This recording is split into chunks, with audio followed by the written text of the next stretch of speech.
Hello बच्चों, देखो आज हम लोग इस वीडियो में बायोलॉजी के कुछ इंपॉर्टेंट पॉइंट कवर करने वाले हैं। जो भी एनसीईआरटी में साइंटिस्ट गिवन है, कुछ फुल फॉर्म्स गिवन है और कुछ इंपॉर्टेंट फैक्ट वगैरह है जहाँ से नीट में क्वेश्चन पूछे जाते हैं। प्रीवियस ईयर में भी पूछे जा चुके हैं और हो सकता है नीट 2025 में भी यहाँ से क्वेश्चन आपको देखने को मिले। तो काफ़ी कुछ इस वीडियो में हम लोग निपटाने वाले हैं। वीडियो को स्टार्ट करते हैं। सबसे पहले हम देखते हैं साइंटिस्ट और उनके कॉन्ट्रीब्यूशंस को। देखो 1972 में सिंगर एंड निकोलसन ने फ्लूइड मोज़ेक मॉडल के बारे में बताया था।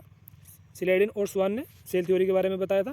रुडोल्फ विर्चो ने सेल थ्योरी को मॉडिफाई किया था और इन्होंने बताया था कि जो प्री एग्जिस्टिंग कोशिका से ही नई कोशिका का निर्माण होता है। कोई भी जो सेल अराइज होती है वो प्री एग्जिस्टिंग सेल से ही अराइज होती है।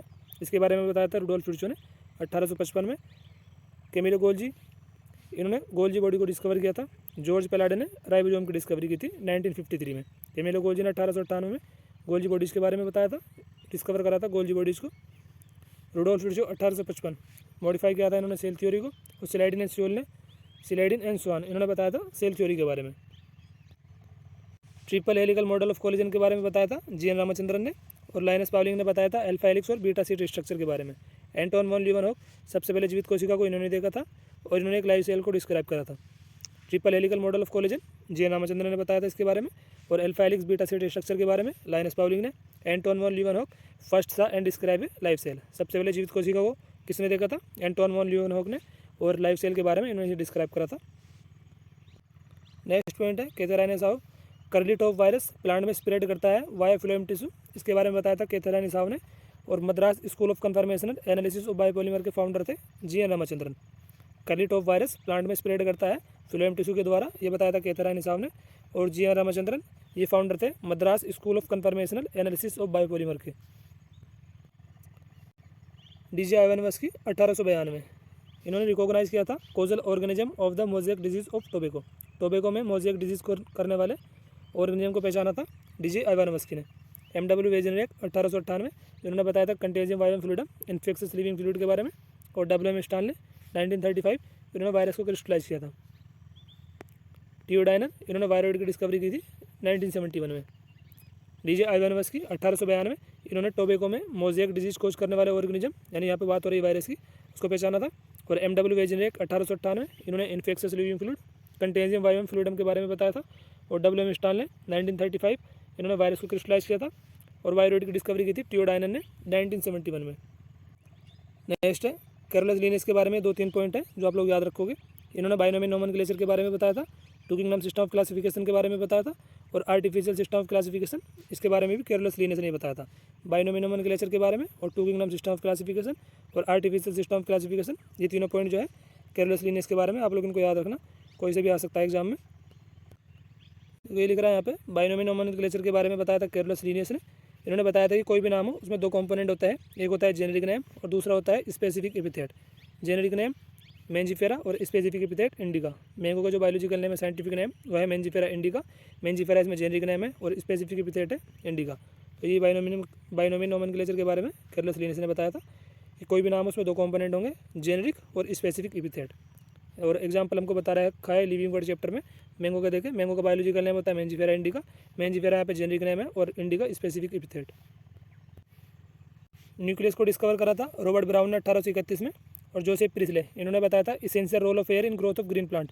ग्रीन प्लांट की ग्रोथ में एयर का क्या एसेंशियल रोल है, इसके बारे में बताया था जोसेफ प्रिस्ले ने। और जेन इंजनहाउस ने बताया था only the green part of plant code release oxygen. Plant का सिर्फ ग्रीन पार्ट जो होता है वही ऑक्सीजन को रिलीज करता है। नेक्स्ट है T.W. एंजलमैन, इन्होंने बताया था फर्स्ट एक्शन स्पेक्ट्रम के बारे में। नेक्स्ट है हैज एंड सिलेक, इन्होंने C4 पाथवे को डिस्कवर किया था। और ब्लैकमैन ने बताया था लॉ ऑफ लिमिटिंग फैक्टर के बारे में। स्कीम ऑफ ग्लाइकोलिसिस के बारे में बताया था 3 साइंटिस्ट ने, एमडन, मेयरॉफ और पारनास। इसलिए ग्लाइकोलिसिस को EMP पाथवे के नाम से भी जाना जाता है। ई यहाँ पे एमडन को दर्शा रहा है, एम मेयरॉफ को और पी पारनास को। तो EMP यहाँ से लिया गया है पहले लेटर को, ई, एम और पी को। स्कीम ऑफ ग्लाइकोलिसिस के बारे में बताया था इन 3 साइंटिस्टों ने, एमडन, मेयरॉफ एंड पारनास। इसलिए ग्लाइकोलिसिस को EMP पाथवे भी बोला जाता है। और F.W. वेंट, इन्होंने ऑक्सीजन को आइसोलेट करा था from tips of coleoptile of oat seedling. Ramdeo Mishra, Sanjay Gandhi award मिला था इनको इन्वायरमेंट एंड इकोलॉजी में। विलियम आरम ने ब्लड सर्कुलेशन को डिस्कवर करा था। कोहन एंड बोयर, उन्होंने फर्स्ट रिकॉम्बिनेंट DNA के बारे में बताया था। Double helical model of BDN ने इसके बारे में बताया था वाटसन एंड क्रिक ने 1953 में। रामदेव मिश्रा, संजय गांधी अवार्ड मिला था उनको इन्वायरमेंट इकोलॉजी में। और विलियम हार्वे ब्लड सर्कुलेशन की डिस्कवरी की थी इन्होंने। कोहन एंड बोयर ने फर्स्ट रिकॉम्बिनेंट डीएनए को बनाया था। और वाटसन क्रिक ने 1953 में बताया था double helical model of B DNA को। Sutton and Boveri chromosomal theory और इनहेरिटेंस के बारे में बताया था इन्होंने। और ग्रिफिथ ने बताया था ट्रांसफॉर्मिंग प्रिंसिपल के बारे में। क्रिक सेंट्रल डोगमा के बारे में बताया था इन्होंने। जेकोब मोनार्ड ने लेकोपेरोन के बारे में। और अलेक्स जेफरी इन्होंने बताया था डीएनए फिंगरप्रिंटिंग के बारे में। ह्यूगो डिब्रीज ने टर्म साल्टेशन के बारे में बताया था, म्यूटेशन थ्योरी दी थी इन्होंने। और रामदेव मिश्रा ये इकोलॉजी के जनक है इंडिया में, father of ecology in India. MacArthur resource partitioning के बारे में बताए थे इन्होंने। और एडवर्ड विल्सन इन्होंने बताया था term biodiversity. Alexander one Humboldt species area relationship के बारे में बताया था इन्होंने। और कॉस्ट ऑफ इकोसिस्टम सर्विस इसके बारे में बताया था रॉबर्ट कोस्टेंजर ने। अब हम देखने वाले हैं important cells in NCERT biology. Biology में कुछ सेल्स के बारे में बता रखा है अलग अलग चैप्टर्स में। देखो सबसे पहला पॉइंट है हेटेरोसिस्ट। ये स्पेशल सेल है जो साइनोबैक्टीरिया में पाई जाती है। नोस्टोक का डायग्राम एनसीईआरटी में दे भी रखा है चैप्टर बायोलॉजिकल क्लासिफिकेशन में।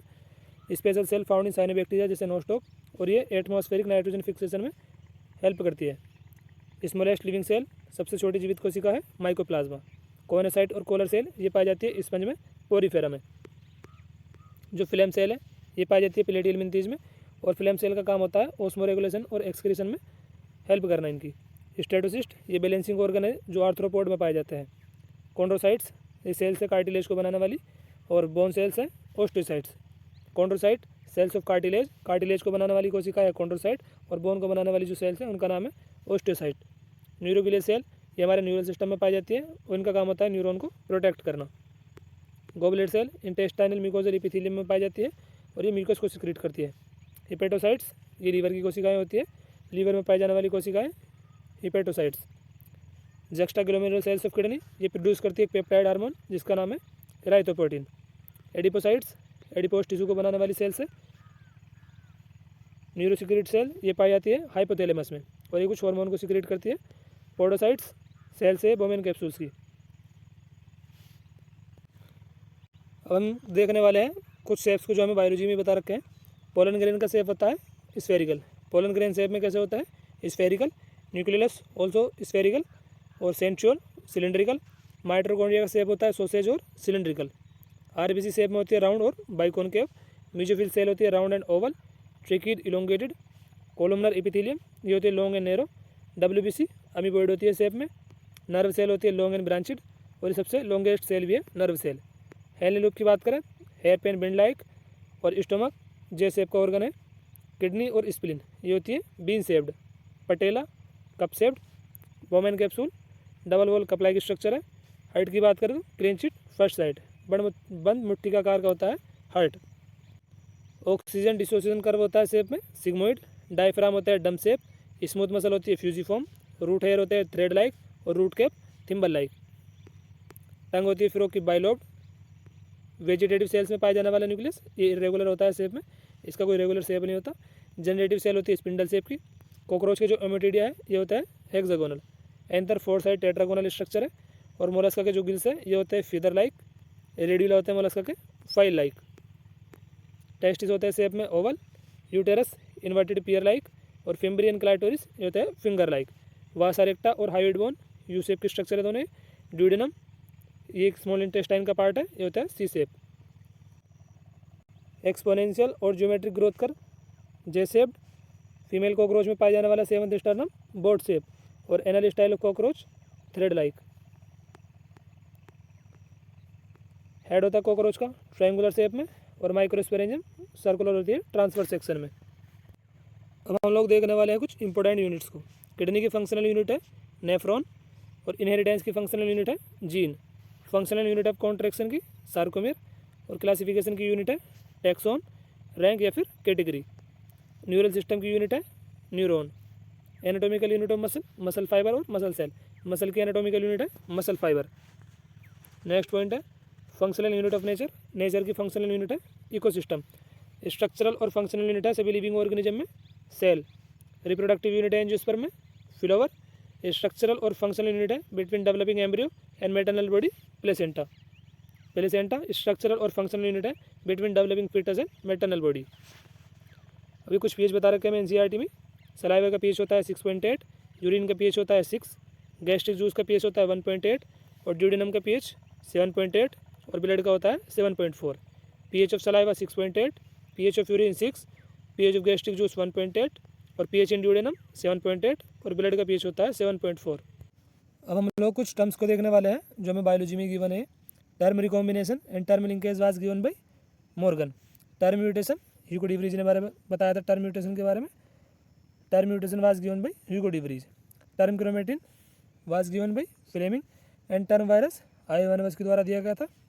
और term biodiversity popularise by Edward Wilson. अब नेक्स्ट है डाटा बता रखा है बायोलॉजी में human related good. Data of NCERT biology for humans. Human से रिलेटेड कुछ डाटा है जो हम लोग देखने वाले हैं। किडनी का वेट होता है 120 से 170 ग्राम। लीवर का वेट होता है 1.2 से लेके 1.5 किलोग्राम। लीवर में लोब्स होते हैं 2। सलाइवरी ग्लैंड का नंबर होता है 3 पेयर। स्टोमक में पोर्शन होते हैं 4। Cardiac, fundic, body and pyloric.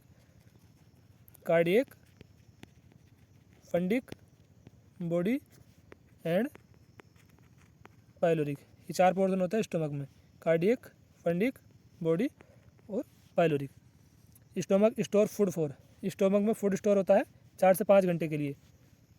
Breathing rate होता है 12 से 16 टाइम्स पर मिनट। प्लाज्मा में वाटर की परसेंटेज है 90 से 92% और ह्यूमन सेल में वाटर की परसेंटेज 70 से 90%। सोलिबिलिटी कार्बन डाइऑक्साइड की 20 से 25 गुना ज़्यादा होती है ऑक्सीजन के कंपैरिजन में। और टोटल थिकनेस होती है डिफ्यूजन मेम्ब्रेन की लेस देन 1 मिलीमीटर। ये लेस देन होती है, ये ध्यान रखना, less than 1 millimetre. More than नहीं होती, तो इसको ध्यान रखोगे आप लोग, लेस देन 1 मिलीमीटर। हम देखने वाले हैं कुछ Nobel prize. Fleming, Chain and Florey को मिले थे 1945 में। मेलविन केल्विन को नोबेल प्राइज़ मिला था 1961 में। वाटसन, क्रिंग एंड विल्किंस को 1962 में। होली, नायरेनबर्ग एंड हरगोविंद खुराना, इनको नोबेल प्राइज़ मिला था 1968 में। चौबिन को, ग्रब्स को एंड सिरोक्स को मिला था 2005 में। अभी कुछ अदर प्राइज है। पद्म भूषण अवार्ड मिला था एम एस स्वामीनाथन को। संजय गांधी अवार्ड मिला था इन्वायरमेंट इकोलॉजी में रामदेव मिश्रा को। उल्लासकर अवार्ड वाटसन क्रिक को। और बार्जन प्राइज, क्राफोर्ड प्राइज और इंटरनेशनल प्राइज फॉर बायोलॉजी, ये जो प्राइज थे ये मिले थे अर्नेस्ट मेयर को। पीएचडी 1931 में करी थी कैथरा निसाव ने। 1937 में करी थी रामदेव मिश्रा ने इकोलॉजी में। और 1949 में जी रामचंद्रन ने। वाटसन ने पीएचडी कंप्लीट की थी 1950 में और क्रिक ने 1954 में। मेलविन केल्विन ने 1935 में। हम लोग देखने वाले हैं एक्सपेरिमेंट्स को। प्रीजर ने एक्सपेरिमेंट करा था मिंट प्लांट पर और एंजल मैन ने एक्सपेरिमेंट करा था क्लेडोफोरा ग्रीन एल्गी पर। वो नील का एक्सपेरिमेंट था purple and green sulphur bacteria पर। और जो मेंडल ने वर्क करा था, इन्होंने करा था गार्डन पी पर। और पी का जो बायोलॉजिकल नेम है वह है पाइसम सेटाइवम। बोटेनिकल नेम होता है पी का पाइसम सेटाइवम। और मेंडल ने वर्क करा था गार्डन पी पर। ह्यूगो डी व्रीज ने म्यूटेशन थ्योरी के बारे में बताया था इवनिंग प्रिमरोज पे वर्क करके। और मॉर्गन ने वर्क करा था ड्रोसोफिला मेलानोगास्टर पर। ग्रिफिथ का एक्सपेरिमेंट था स्ट्रेप्टोकोकस न्यूमोनी बैक्टीरिया पे।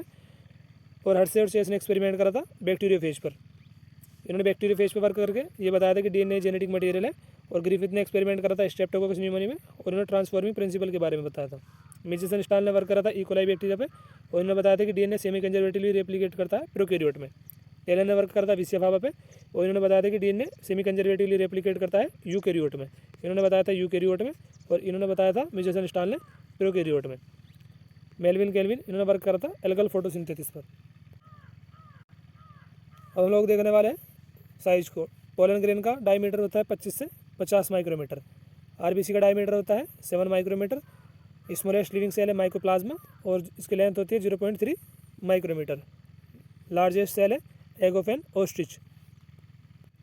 एक typical eukaryotic plant cell size में होती है 50 माइक्रोमीटर। बैक्टीरिया का साइज होता है 3 से 5 माइक्रोन। वायरस का साइज होता है 0.02 से 0.2 माइक्रोमीटर। डायमीटर होता है गोल्जी बॉडी सिस्टर्ने का 0.5 से 1 माइक्रोन। माइटोकॉन्ड्रिया का डायमीटर होता है 0.2 से लेकर 1 माइक्रोमीटर। लेंथ होती है माइटोकॉन्ड्रिया की 1 से लेकर 4.1 माइक्रोन। और क्लोरोप्लास्ट की लेंथ होती है 5 से 10 माइक्रोमीटर। विड्थ होती है क्लोरोप्लास्ट की 2 से 4 माइक्रोमीटर। लेंथ होती है इकोलाई डीएनए की 1.36 मिलीमीटर और ह्यूमन डीएनए की होती है 2.2 metre. Length of human DNA 2.2 metre. Length of E coli DNA 1.36 millimetre. और विड्थ होती है क्लोरोप्लास्ट की 2 से 4 माइक्रोमीटर और लेंथ होती है 5 से 10 माइक्रोमीटर। लेंथ ऑफ माइटोकॉन्ड्रिया 1 से लेकर 4.1 माइक्रोन और डायमीटर होता है माइटोकॉन्ड्रिया का 0.2 से लेकर 1 माइक्रोमीटर। गोल्जी बॉडी सिस्टर्ने का डायमीटर 0.5 से लेकर 1 माइक्रोन। अब हम लोग देखेंगे scientist and related field. Ernst Mayr एक इवोल्यूशनरी बायोलॉजिस्ट थे। सिलाइडिन एक जर्मन बॉटनिस्ट और स्वान ब्रिटिश जूलॉजिस्ट। वोनिल माइक्रोबायोलॉजिस्ट थे। और पंचानन माहेश्वरी ये इंडियन बोटनिस्ट थे। रेजिनाल्ड सी पन्नट ब्रिटिश जेनेटिस्ट और Alfred wireless naturalist. Lamarck French naturalist थे और एडवर्ड विल्सन सोशियोबायोलॉजिस्ट। पॉल अर्लिक ये स्टैनफोर्ड इकोलॉजिस्ट थे। Ramdev Mishra Indian ecologist. Jacob एक जेनेटिस्ट थे। Monod biochemist. Alexander one Humboldt German naturalist and geographer. अब हम लोग देखने वाले हैं year and contribution of scientist को। 1770 में जोसेफ प्रिस्ले ने बताया था essential role of air in growth of green plant. Green plant की ग्रोथ में एयर का क्या एसेंशियल रोल है इसके बारे में बताया था जोसेफ प्रिस्ले ने 1770 में। 1774 में जोसेफ प्रिस्ले ने ऑक्सीजन की डिस्कवरी की थी और रॉबर्ट ब्राउन 1831 इन्होंने न्यूक्लियस को डिस्कवर करा था। 1855 में रुडोल्फ फिट्जो ने बताया था ओमनी सेलुला ई सेलुला के बारे में और ये क्वेश्चन पूछा जा चुका है नीट 2019 में। ओमनी सेलुला ई सेलुला के बारे में किस साइंटिस्ट ने बताया था? रुडोल्फ फिट्जो ने। इन्होंने बताया था कि कोई भी कोशिका जो अराइज होती है वो प्रीएग्जिस्टिंग कोशिका से ही अराइज होती है। 1856 से 1863 मेंडल ने एक्सपेरिमेंट करा था गार्डन पी पर 7 ईयर के लिए। ड्यूरेशन आप लोग याद रखना है 7 ईयर्स।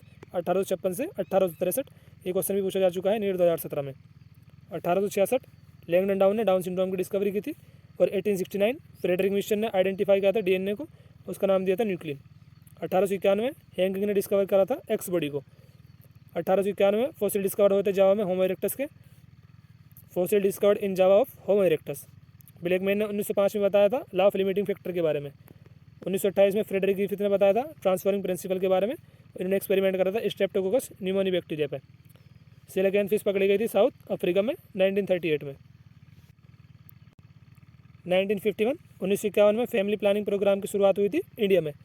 1952 में हर्शे और चेस ने एक्सपेरिमेंट करा था बैक्टीरियोफेज पे और इन्होंने अनइक्वल प्रूफ दिया था कि डीएनए ही जेनेटिक मटेरियल है। हर्शे और चेस ने एक्सपेरिमेंट करा था 1952 में बैक्टीरियोफेज पे। इन्होंने बताया था कि डीएनए ही जेनेटिक मटेरियल है। 1953 वाटसन और क्रिक ने double helical structure of DNA के बारे में बताया था। 1953 में पेलाडे ने राइबोसोम की डिस्कवरी की थी।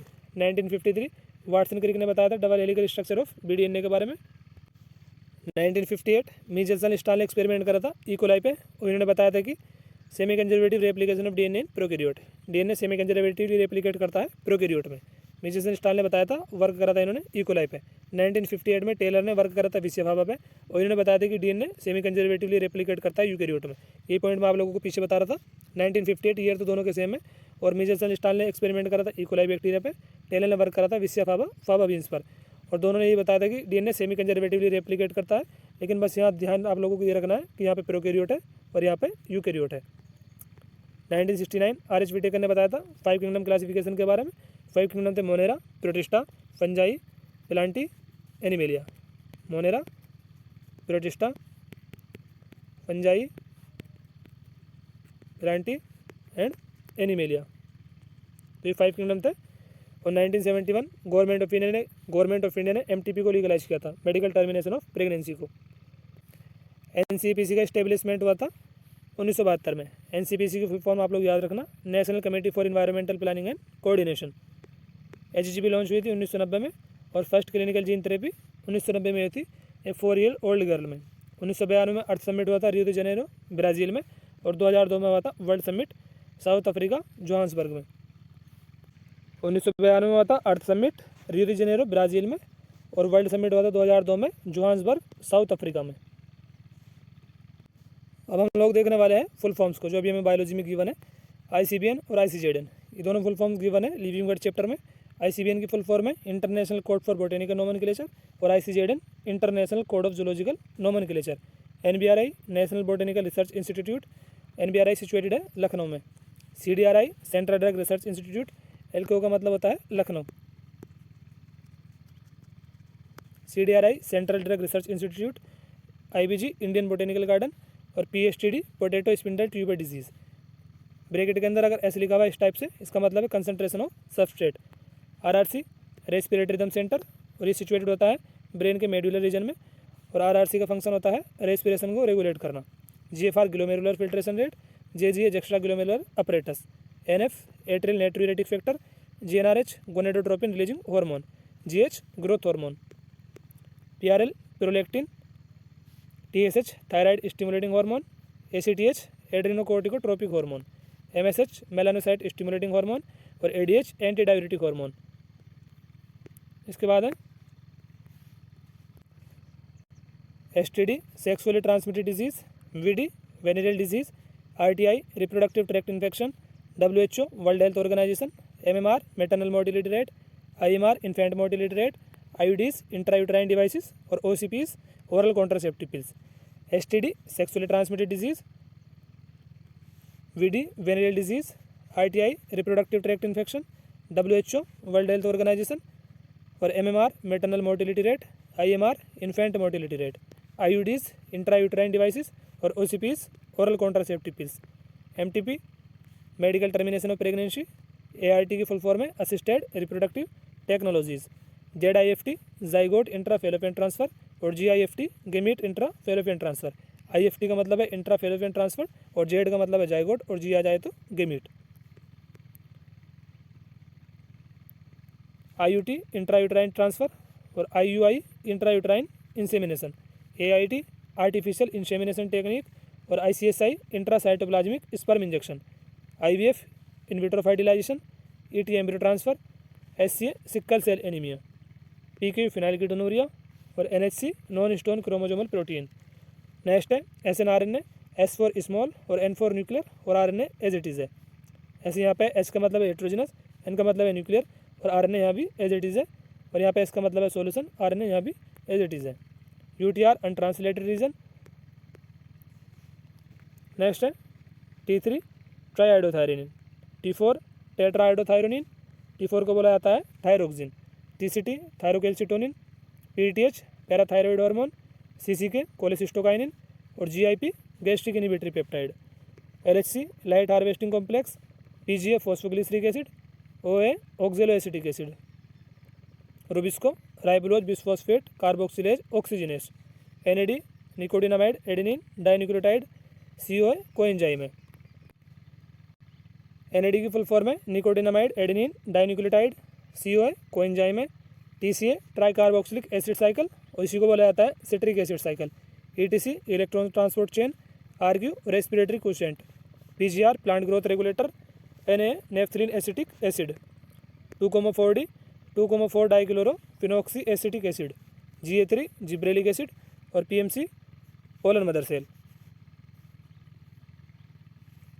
MMC megaspore mother cell, pollen mother cell को बोला जाता है microspore mother cell, PEN primary endosperm nucleus और HCG human chorionic gonadotropin.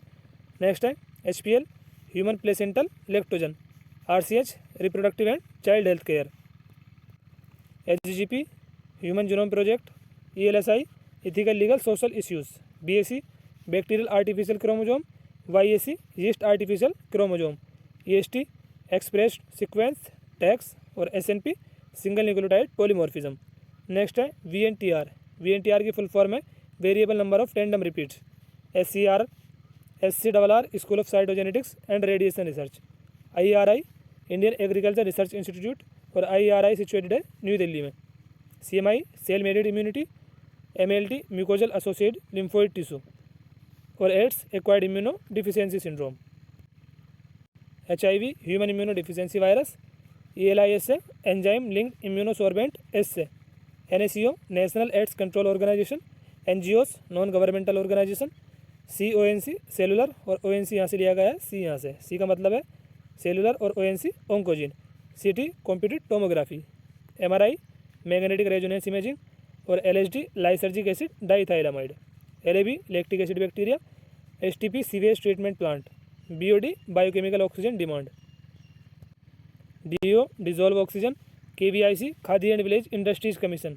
BT Bacillus thuringiensis, NPV nucleopolyhedrovirus और IPM integrated pest management, EcoR first Escherichia coli RY13 और ORI origin of replication, PBR 322 एक plasmid है और TI tumour inducing plasmid, tag का मतलब है Thermus aquaticus और PCR polymerase chain reaction, T thermos और AQ एक्वेटिकस। ऐसे यहाँ पे T का मतलब है ट्यूमर और I inducing plasmid as it is है, PBR 322 इसमें P का मतलब है plasmid, GMO genetically modified organism और RNAi I का मतलब है इंटरफीरेंस।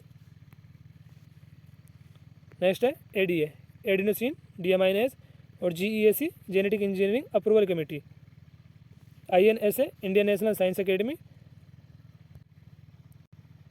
NPP net primary productivity, GPP gross primary productivity और GDP gross domestic product, GFC grazing food chain.